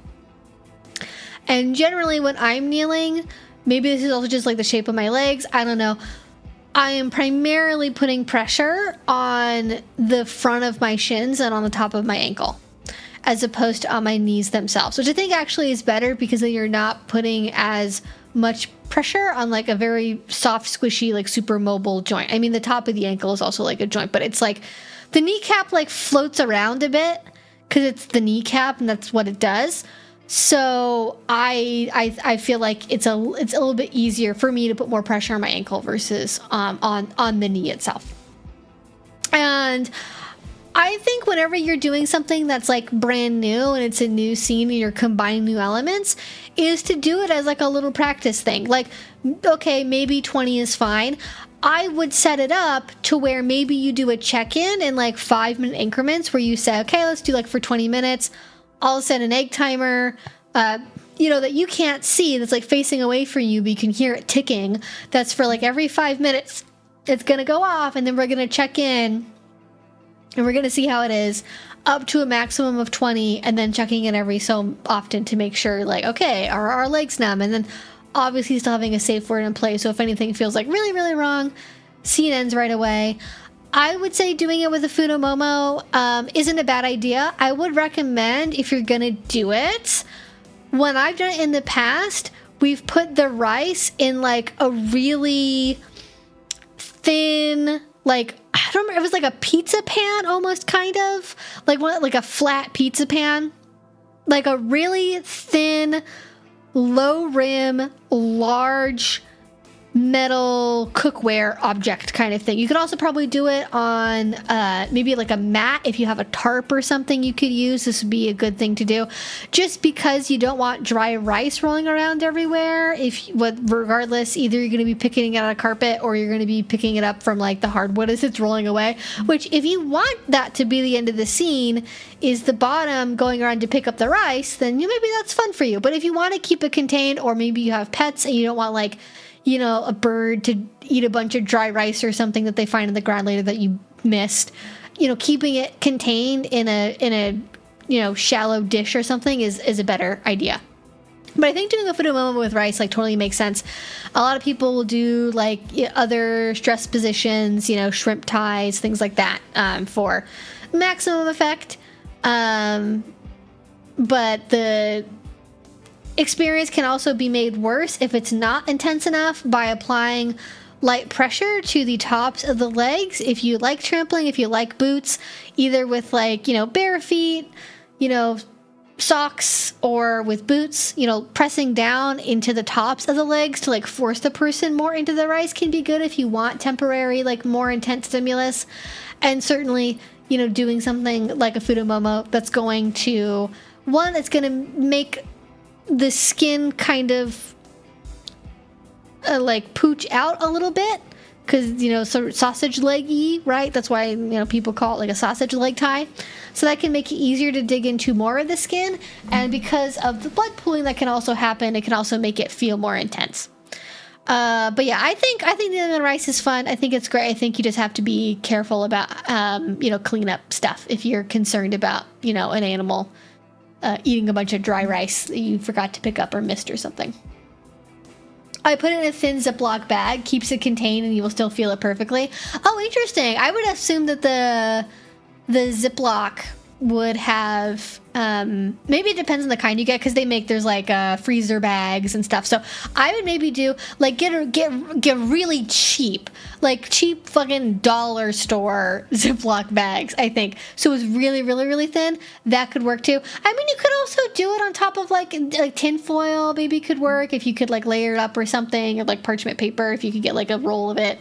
I don't think that would be wide enough on all sides. You'd have to do kind of a couple of separate pieces, but there's definitely ways to keep it contained for sure, if you're worried about it getting loose everywhere.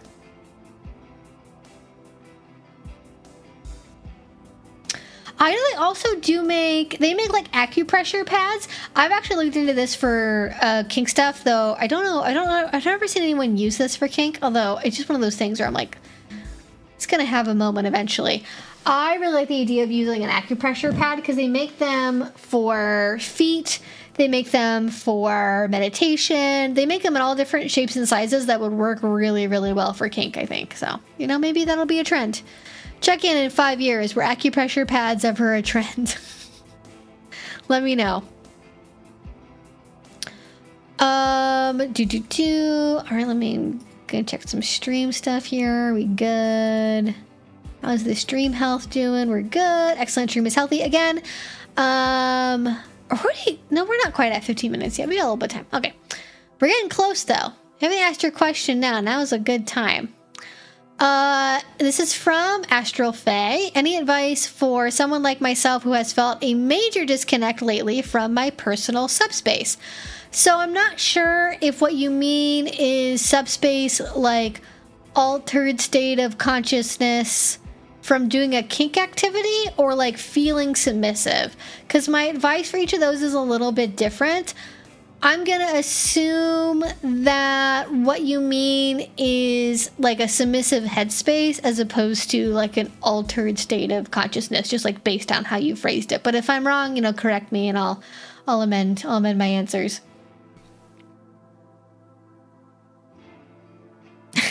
Yeah, people are already looking up acupressure pads. That's great.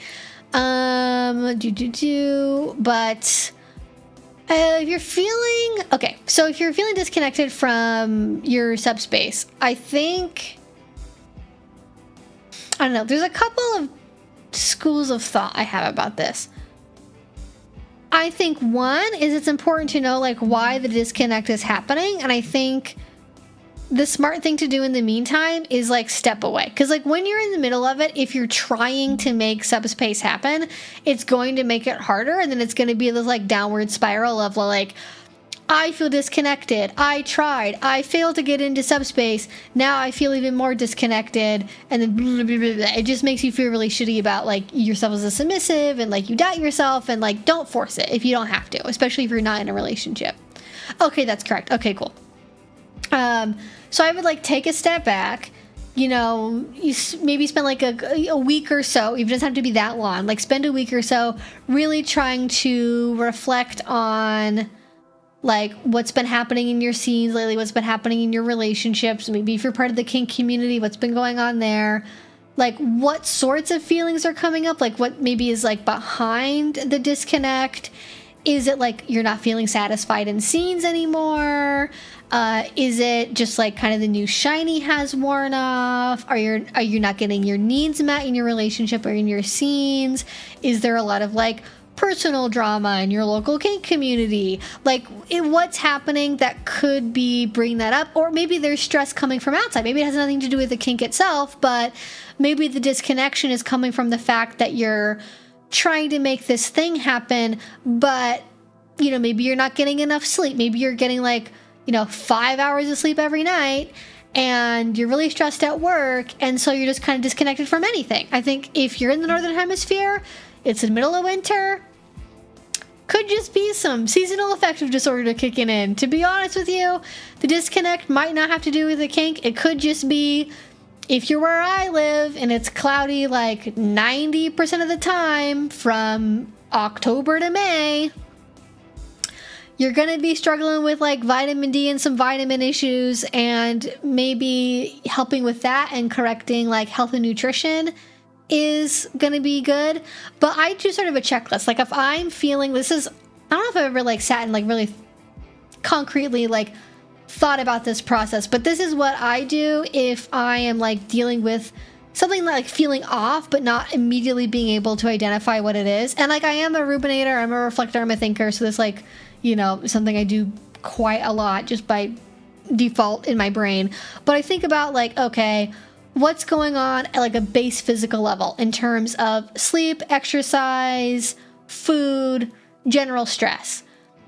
If I'm feeling a lot of life stress, my diet's been crappy, I've been traveling a lot, I haven't been sleeping well, whatever else is going on, I'm like, oh, I probably don't feel great because none of these other things are going great, and it's also I'm on my period and I'm PMSing and like all these other things are like stacking together, so that's probably why. So then like I wait for that to pass and see if the feeling still persists, or I try what I can to correct that and see if it still like feels the same or if it gets better. Like, if I'm feeling disconnected and I'm like, well, I haven't really been taking my vitamin D pills and I haven't been going outside and I'm getting like 5 hours of sleep every night, so like let's fix that and see if anything gets better, and then maybe it does. And then, okay, maybe I fix that, or maybe it's all totally perfect. Maybe I'm great in that department. Okay, next question is the questions I talked about earlier in terms of what's going on with my relationships, my community, my scenes. Is something not feeling satisfying? Oftentimes, I feel like the disconnection can come from like wanting to feel a certain way and then like not knowing how to get there. Like, okay, I want to feel submissive. I want to have this fulfilling relationship. How do I get to that place? I'm doing the checklist. I'm you know, I got the rules. I'm doing the punishments. I'm doing the scenes, but I'm just not feeling fulfilled by that. I could definitely use more sleep for sure, but I also think my needs are being met. Yeah. So if it's like so maybe I'll kind of segue from that example into like, you know, if it's your needs aren't being met, like that's really common.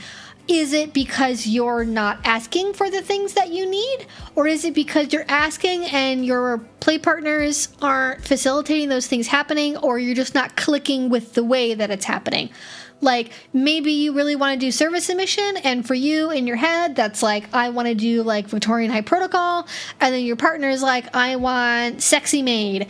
And so they take it in the sexy maid direction, and you're like, well, actually I wanted to do some like historical reenactment role play, but like, I guess the cheap Amazon made costume is fine actually. Like, on paper, well, you're getting to do service submission, so you should be fine, right? But when you look into the details, like, it's not really working. And I think understanding, especially if it's like, okay, you know, we're doing the kinks I say I want to do, but my needs still are not feeling met, digging more into that and asking more questions of like, what am I wanting to experience that I'm not getting to? Like, if I'm doing this like Victorian high protocol service submission thing, what I'm hoping to feel from that is a sense of deep accomplishment, you know, being trained in a new skill, you know, being praised for my efforts. Okay, is my partner doing those things? Am I doing my part to make sure those things happen? And if what you're doing is like, again, on paper, what you want to be doing, but then the way that you're doing it is, you know, maybe you're not devoting enough time to it. You're not getting enough practice time in. You don't feel like your partner's authentically engaging the experience, or you're not getting to those checklist items. Like maybe you're not learning a new skill, and so it's not fulfilling that way. That could be a big part of it. There's a definite clash in the way things are being executed despite having decent communication and negotiation. I think that could be, it sounds like maybe what you're dealing with is like just a stylistic difference in maybe how the kink is being approached. I mean, we're talking very generally here. So it's hard for me to say like exactly what's happening. Also, 15-minute warning for people who haven't asked questions yet. We have a lot in the chat. So if you want to make sure you want to have your question answered this week, I'd really recommend that you use a super chat at this point, because otherwise I'm probably not going to get to it, just to be like totally honest with you. But if it's like an execution problem, you know, if I was going to one of my partners and I was saying like, hey, you know, I love so much that we're getting to explore rope bondage together, or let's just keep going with the same example of the service submission, just to keep things simple. I love that we're getting to practice service submission, and you kind of doing a little bit of a compliment sandwich of like what's working and then getting into what's not. Like, I really love that we're devoting so much time to this, and I appreciate, you know, that you're so receptive to like me wanting to give you service, and you're really, really good at giving me praise. However, I've noticed that when we do scenes, I'm not feeling the way that I expect to feel, and I think it could be because, you know, insert thing here. Like maybe they're taking it to a sexual place and you would prefer it be less sexual. So you could just say, and I think I'm not getting into the headspace that I want to, because it feels a little bit too sexual for me. And I'm wondering if like you've noticed on that, or if you've noticed that, and like what you think we could do about that. Like really focus on this being a team together. We are trying to figure out how to make good mutual experiences together sort of deal, as opposed to you're not doing your job as a dom. And I say that not because it's like you shouldn't tell your dom that they're doing a bad job and like that's rude, that's not your place as a submissive. Like, I don't think that at all. Also, thank you, Madeline, so much for the super chat. I appreciate it. I don't know if there's a question attached to that, but regardless, I do appreciate it. Like, it's not like, you're not supposed to like finger wag. It's like, what's effective communication? And I believe that effective communication looks like focusing the conversation in a way where you understand that it's the two of you working together to do something together. And yes, exactly. It's much more emotional for me versus physical. Yeah. And then that's like, you know, I have a lot of, you know, experience with partners where their experience is like they get a lot of enjoyment out of the visual aspect. Like they like the costumes, they like the outfits, they're very, very visually focused on what's happening in the scene there, whereas I'm a lot more not visual. I'm a lot more auditory, and I'm a lot more tactile with the way that I experience scenes. And so because we have, it's not that like we do want the same types of scenes to happen, and we do want to do them in the same way. It's just like, how can we communicate in each other's language to make sure that we're both getting the experience that we want to have? So maybe like for my side, that looks like, okay, you say that you're drawn to the visual. What does it look like? How can we make that part happen? And then they figure out with me, like, okay, you like more of the tactile component. How can we incorporate more of that? And then working together to make that happen. And I think coming to the table with ideas of like, if you want to make things more emotional, like how do you make that happen versus just saying like, you're not emotional enough for me, this isn't working. Like that's usually less productive. No question, I just want to be included. Oh, you're very welcome. Thank you so much, Missy. Miss Lexi. It's an accidental nickname there. Very sorry. Didn't mean to get all personal.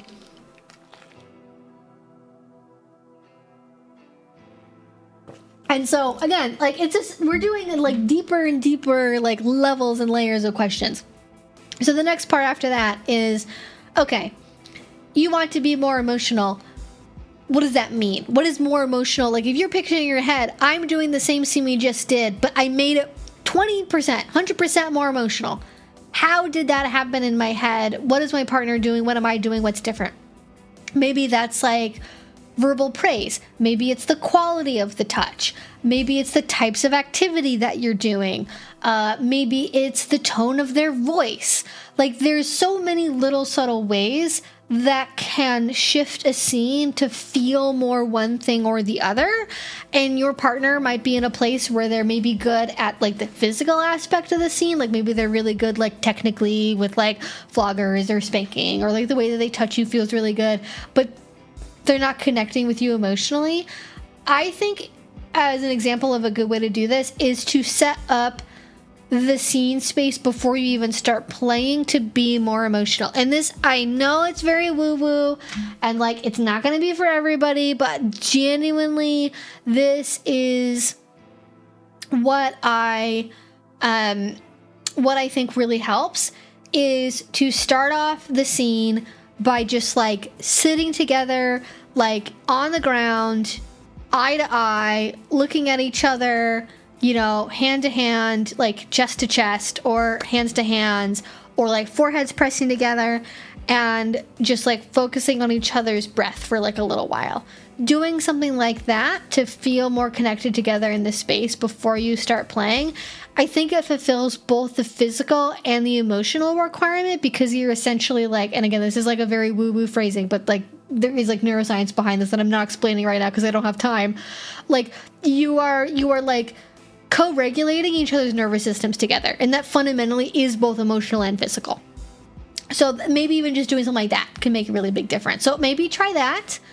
I need to start journaling more consistently, documenting how I'm feeling. I think that would definitely help. So homework, if you would like some homework from yours truly, journal a little bit. Doesn't have to be anything super fancy, just quick little bullet points in a note file on your phone. You know, doing a little audio note to yourself, doing a voice to text after the scene.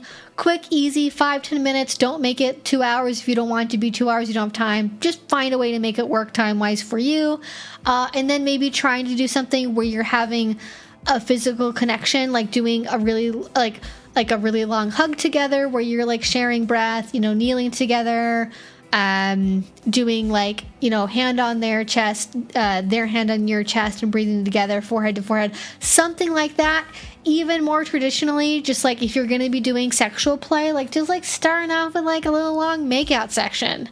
Like I had a scene that I've done before with like romantic partners where we did kind of the like sitting together, eye gazing, and then like shared breathing, and then that transitioned into like kissing, and then we turned it into the scene that we ended up doing after that. So we got kind of with the more traditional physical connection, and then kind of the more like woo-woo neurobabble stuff. But okay, I saw we had a super chat here come in, so I'm going to get to that one real quick, and let me see if I can go over to that. Shopping, what is that? Why is there a shopping section on my YouTube live stream? What the fuck does that mean? Does Google want me to be like a QVC? What the fuck? If I ever do that, if it's not selling my own stuff as like a live garage sale, please like shoot me in the head. Something's gone terribly wrong. Why can't I see anything? Let me scroll back up in the chat here. I'm going to try and catch it.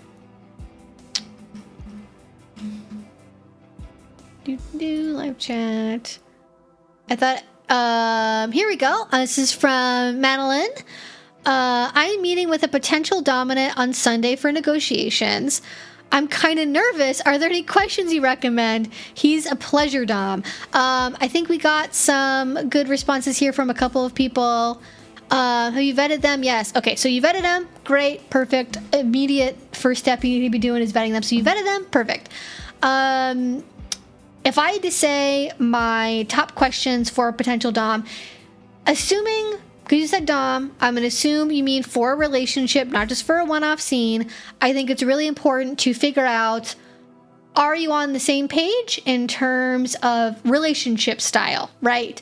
DS, MS, like what flavor of relationship do you want to have as a dom and sub, right? Do they want like cold, distant, high protocol? I think you said they were a pleasure dom. So they're pleasure dom. Okay, what do they mean by pleasure dom? What does pleasure dominance mean to them? It's a very loosey-goosey term. Figure out what that means. Are you on the same page in terms of, sexual contact, sexual exclusivity? I'm reading between the lines. I'm assuming that pleasure dom equals sex is going to be involved. So I would more tailor that towards like, are you on the same page in terms of sexual contact, exclusivity, testing standards, beer usage, and then how do you have that conversation? Like, what is it like to have that conversation? Are they cagey? Are they judgmental? Are they dismissive? Or are they like open and honest and direct? And do they like treat it like an adult, but without necessarily being like grossed out by like, oh my God, sex questions? Like how do they handle that? I would also definitely ask about like, what is their motivation for being a dom? Like, what do you get out of being a dominant? Figure out what their motivation is, what their style is. Again, pleasure dom is a very general term. Are they there primarily just for the sex stuff? Do you want to have something that exists inside the bedroom or outside of the bedroom, or both? Do you want something that's 24/7 or not 24/7? I actually have a whole negotiation thing for this. It's on it's all over the place. I have it on Patreon. I've sold it before in like different various like resource things that I've sold in the past. Like I have negotiation templates that you can go check out on my Patreon. But those would probably be the biggest ones. Also, things like, God, there's just so many questions. There's so many questions, like literally dozens of questions. Like when I've negotiated with people, I literally do sometimes like hours over the course of days. So I can be very, very thorough with the sorts of questions I would answer. But, inside and outside bedroom, community participation can be really important. Really, really big one. What's their experience level? Have they had a submissive before? How long? What level of relationship? Like, can you get any concrete information about this person?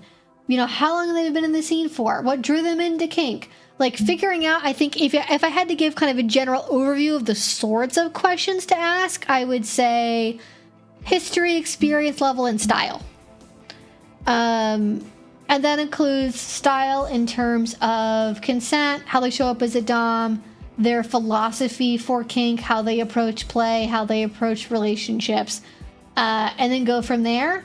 And if you feel like there's something that didn't get answered, you can always go back and ask it again later.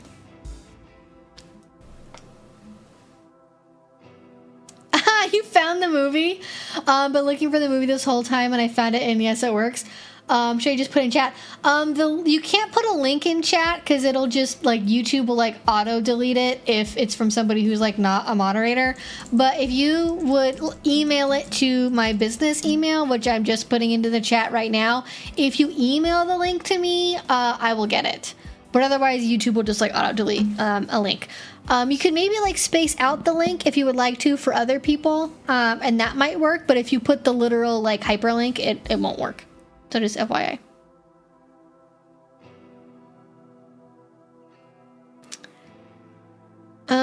Okay. So I think that's going to be it for the potential dominant questions. I'm going to try to get to one more. Will I get to the questions again? Thank you all so much for your questions. I really appreciate it. How long should a newbie take for warm-up or both people for impact play? And, okay, this is very interestingly phrased. How long should newbies warm up for impact play for both people and want bruises and don't want to sit for a week? I don't understand the last part of that. Are you saying that you want to be so sore that you don't want to be able to sit for the next week? And you also want to have bruises. So how long you should warm up for is a super personal question. It depends on the kind of scene that you're doing and like what sorts of toys that you're using. I would say if you're aiming for a lot of soreness versus like a long scene, if you want to play for a long time, do a longer warm up. If you don't mind doing a short, intense scene where you're gonna like burn your energy levels pretty quickly, short, quick warm up, 5 minutes is probably fine. But you could do anywhere depending upon the person, just individual preference, how your body is, part of the body you're doing it on. Anywhere from like 3 minutes to like 20 minutes of a warm-up, super common, very normal. And some people ramp out of their warm-ups so subtly that you don't even realize that they've moved on to like play that's more intense. So there's also that too. But if you want to have bruises and you don't want to be able to sit for a week, I have older videos where I've talked about how to take your like masochism to the next level, how to get bruises. The best way to get bruises that I probably know of, what would be like for most body types, is probably very little warm up, very like quick caning, quick hard caning strikes, bruise most people because it's very superficial. Can also do something similar with like a rubber band, though those might not necessarily make you very sore the next day. So I'd probably go with caning. Or if you want thuddy impact play, I would do punching. Punching impact play, or possibly paddles, especially if you're using them very quickly and very hard, will have a similar effect to a cane. But everything is so individual. Like if you don't like, honestly, my advice is like, you're gonna have to experiment. I can't tell you what's going to bruise you on your body because I don't know you. Like, I don't know, like, it depends on, like, are you testosterone dominant or estrogen dominant? Where are your fat stores? Are you muscular? How active are you? Do you have anemia? Do you have a blood clotting disorder? Like there's so many factors that can contribute to how much you bruise or not, it's so hard to make things. I know people that bruise like a peach and like bruise really easily from like punching. I know people that would never get bruised by that ever. I know people that do caning scenes and get marks that last like for basically no time at all, and people that have caning marks that last for a really long time. Generally, bondage and then impact play will give you pretty good bruises because you're compressing the skin, and then that just makes it more likely that you're going to have the broken capillaries and the broken blood vessels that lead to bruising. But again, it's so individual that it's hard to say. But if you want to not be able to walk the next day, heavy thuddy impact play is probably the best way to do that, especially on the front of the legs, and then so like hamstring and quads. Also the glutes too, because that's literally what you sit on, but definitely lower half of the body, thuddy impact play, moderate to high intensity level would probably be it. But with that being said, that's going to be it for now, y'all. It's a little bit after 8 o'clock. We are going to be wrapping things up here. Thank you all so much for joining me. I really appreciate you supporting me. If you're in Las Vegas, I'm going to be teaching there next week. So if you are in the Las Vegas area, I'm going to be teaching at the Tool Shed in Las Vegas. And I can put a link in the chat because I am a mod for my own live stream. So think about that. Let me get the link here real quick. I'm teaching at the...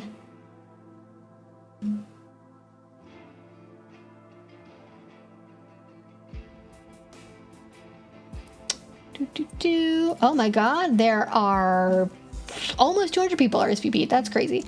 I didn't even notice. I did not even notice that. Okay, here we go.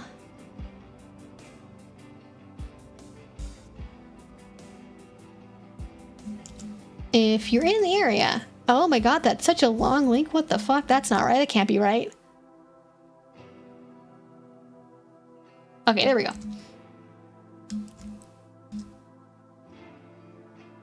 Alrighty, that's what I'm teaching. If you want to RSVP for that, hopefully we'll see you there. If not, have an amazing time. I will see you all again very soon. Stay safe, have fun. I do not. It is. I don't think they have anything that's virtual. It is in person. I know I don't normally teach like exclusively in person classes, but it's in person. I do teach this class virtually as well. So if you want to catch this and you can't access it because you don't live in Las Vegas or Los Angeles or somewhere, then you'll maybe catch it in the future.